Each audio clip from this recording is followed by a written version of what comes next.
Hello, I'm Chris at DCD, and this is our 220-ton locking through-bore swivel. It's based on our standard 220-ton swivel, Maxi-DUB swivel, and uses the same HDDF seals and same bearing design that's been proven in the field. Instead of a clevis end at this end, it's got a box end, API box end at both ends, that allows it to connect to the drill pipe from both ends. And over top of the seal cover here is a locking sleeve. The locking sleeve uses a hex design that locks into the body to prevent rotation.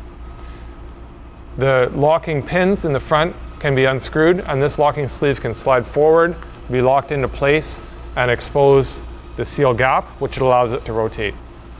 And at either end, you can see there are 3-inch bore that passes through from one end of the swivel to the other to allow the passage of drilling fluid.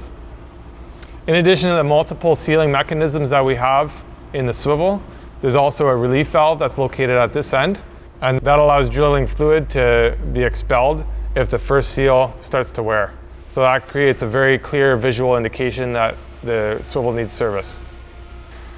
The through-bore swivel can be used for many HDD applications, but most typically it's used when there's a large rig at the entrance of a crossing and a smaller rig at the exit of a crossing. The through-bore swivel is used adjacent to that smaller rig at the exit of the crossing.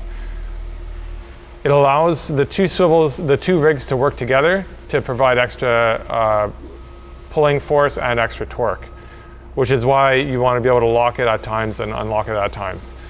It also allows that drilling fluid to be passing through and avoids any extra transportation of drilling fluid. DCD Design has done all the design work for the through-bore swivels in-house. We've designed and produced the 80-ton, 165, 110-ton, and 220-ton through-bore swivels, as well as other specialty swivels like the auger boring swivel.